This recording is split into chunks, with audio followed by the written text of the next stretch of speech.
The United States just barely defeated Bosnia in the last game of 2021. Hi, if you're new here, I'm Filippo, and welcome to Taxman TV, and welcome to our last 7 Things We Learned episode of 2021. The year is coming to an end.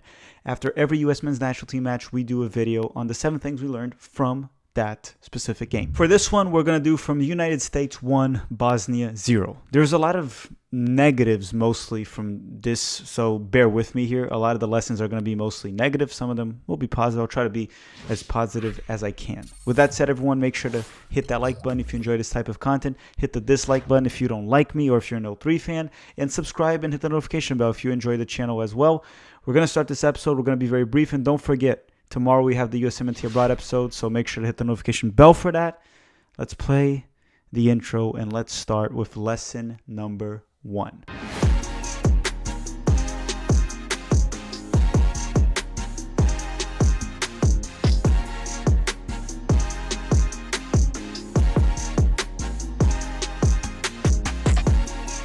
Okay, so off to lesson number 1. And lesson number 1 is more of a question overall, but to me it's an affirmation here. We didn't gain anything from this camp, did we? So some might say the experience we gave to the youngsters in training, but do they really benefit from this? Do you really think over the long term these young players will have benefited from these 2 weeks training?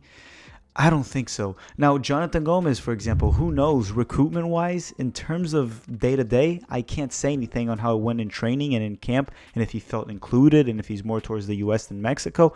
But in terms of what we saw in the field, giving him 5 minutes, I don't know if it did very well in terms of, recruiting him. Plus other guys as well that I could talk about here, but just I don't know what we gained from this camp. I think we didn't gain anything, and it was a 2-week-long camp with 1 friendly. You would expect to see a better team and things like that, which brings me to lesson number 2, which is what we saw against Bosnia.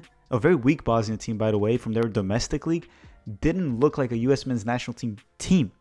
So let's talk about Greg Berhalter's system. Lesson number 2 from this game is Greg Berhalter's system. After many different players, many different rosters, I think we cracked his system. In an oversimplified way, of course. There's many more complexities to it, but it's just a pattern of play that I've seen happen so often with different players, different rosters, that to me, it's part of Greg's system. So let me break down Greg's system to you the way I see it.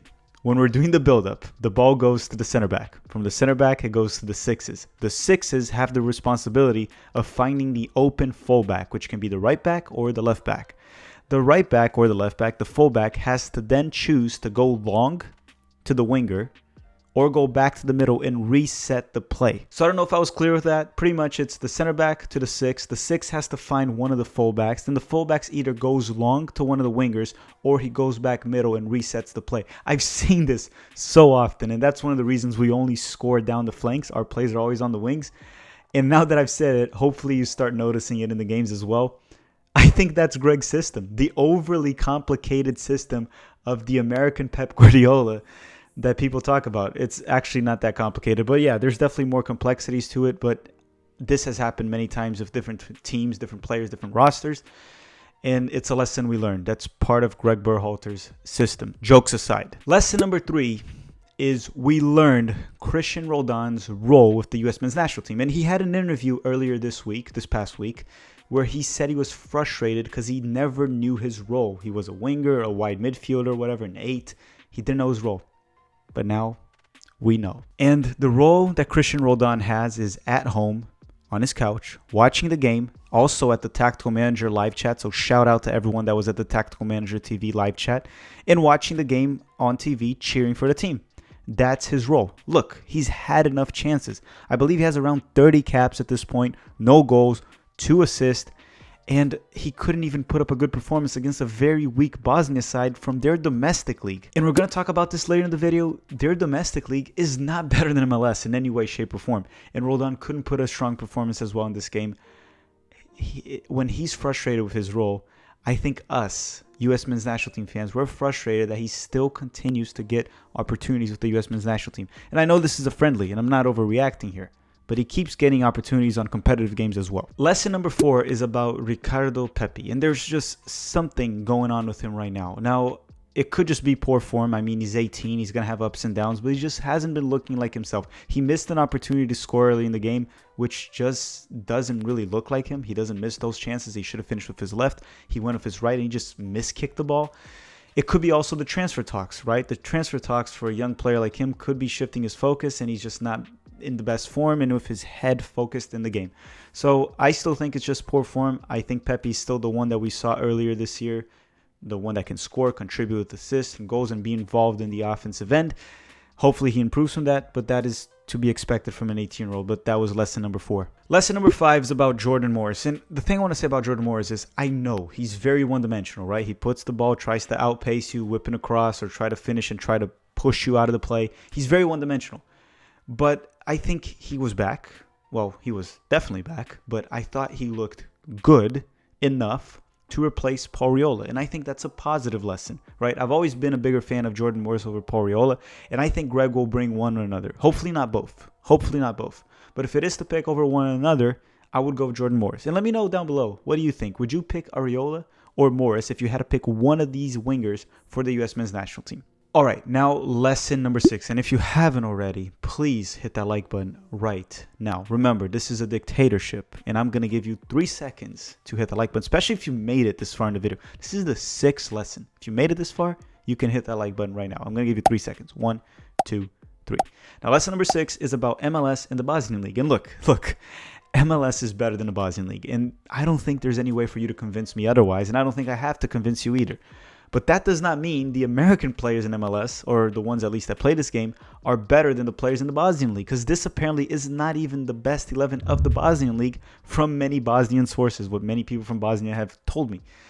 With that said, Roldan, that I've talked about already, Acosta, even Zardes when he came in, many of these players, Jackson Yo, they didn't look good. These are veterans in MLS that didn't look good against the players from the Bosnian League. Let that sink. But again, I know some of the MLS sensitive fans will get pissed off of this lesson, but I just want to make sure they rest assured that I still am 100% sure that MLS is better than the Bosnian League, okay? So relax about that. The last lesson of this video is very simple and very short. It's Greg will Greg.